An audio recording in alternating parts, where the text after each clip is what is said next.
afternoon, everybody. My name is Jay, and welcome to Dolphin Friends. Today we explore the fascinating world of agile tree and song. So why do we meet them one at a time? First up is Loki, a male bottlenose dolphin. Next, Loki is their best friend, and his name is Seattle.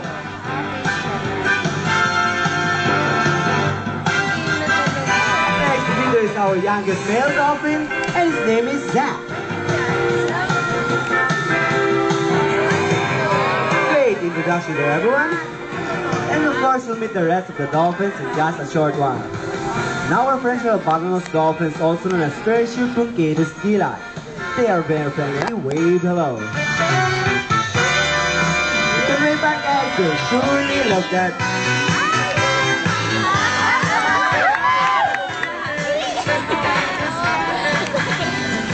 Whales and dolphins are not fish, are they? Tail.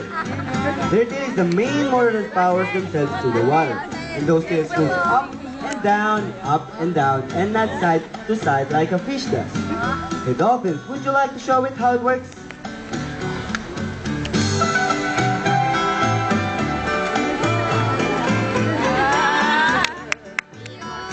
Very nice. And just like, well, of course, they use their blowholes, which is located on top of their head. Now listen.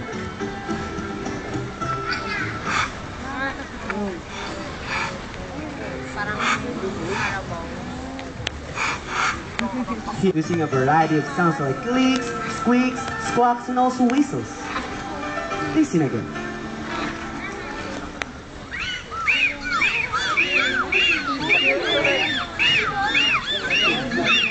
That is different from anyone else's.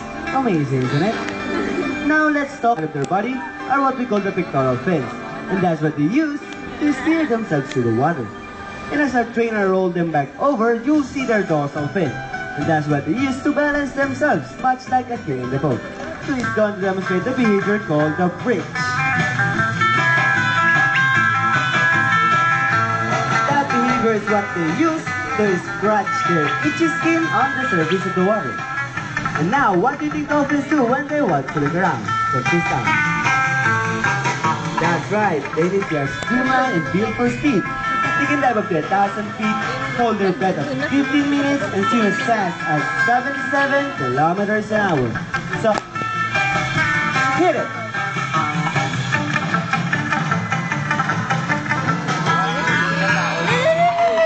That's Animal on Saturday. How about a nice round of applause for dolphins, friends?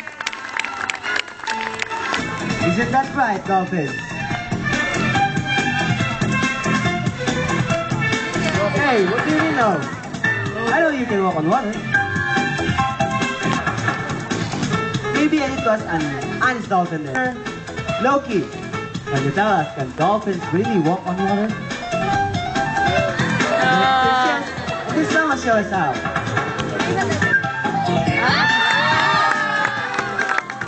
See what I mean? These dolphins can do it forward, the others can do it, the others. Applause for dolphin friends. Well, meeting you, friend, is all. And her name is Christina, tama ba ako? Opo, now Christina, since you've got this chance to meet our dolphins up close and personal, pwede bang sabihin sa audience? All they have to do now is get down here, kneel down beside Trainer William. Alright, William. Reach out and give Loki a friendly pat on the head. You can also try to touch the tongue and the teeth to see how gentle they are. Don't worry, Christina, they doesn't bite. They just swallow every lot of that good pressure. Drop it in. Very good, Christina. And then she just needs to turn in circles. Okay, Christina, you ready? Let's put on some music, please.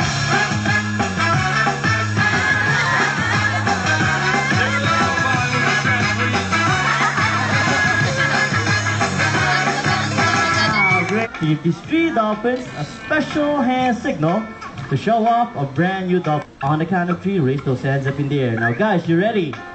Okay, the dolphins are ready? Okay, hands up on three. 1, 2, and 3. There goes the hand signal, folks. There goes the dolphins. Now let's wait for that big surprise. Do that on purpose. Sinadya niyo ba kay Christina yan? And dolphins, you think that was funny? Oh, well, I bet these dolphins were just kidding, folks, and they deserve another fish for that, especially Loki down here. Okay, why don't you, there you go, get this fish, Christina, and give it to your newfound dolphin friend. Drop it in. Ayan, very good. Fishy, walang sa. May idea ka bang paano matanggal yung malangsang amoy? Samay, walang idea. Well, you don't have to worry because Chino Stew folks got this special technique on how to get rid of that fishy smell in your hand. All you have to do, Christina, is follow me. Diyan mo lang ako. Okay. Put your fish hand up and do what I do. Rub it first. That. Then sniff it. Pag malasa pa, all you have to do is this. We'd like everyone to know that you too can meet one of our dolphins up close and personal through our program called Photo Encounter. Just like our last guest, you can taste pet or even have a great photo to save your speed and friends. Our proud to introduce you, Tonka.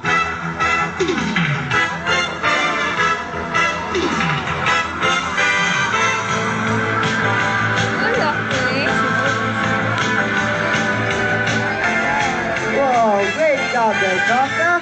55 large cone-shaped teeth as those of a two killer whale. And they were also mistaken to be a baby killer whale at one time. Look! Alam pati. Look!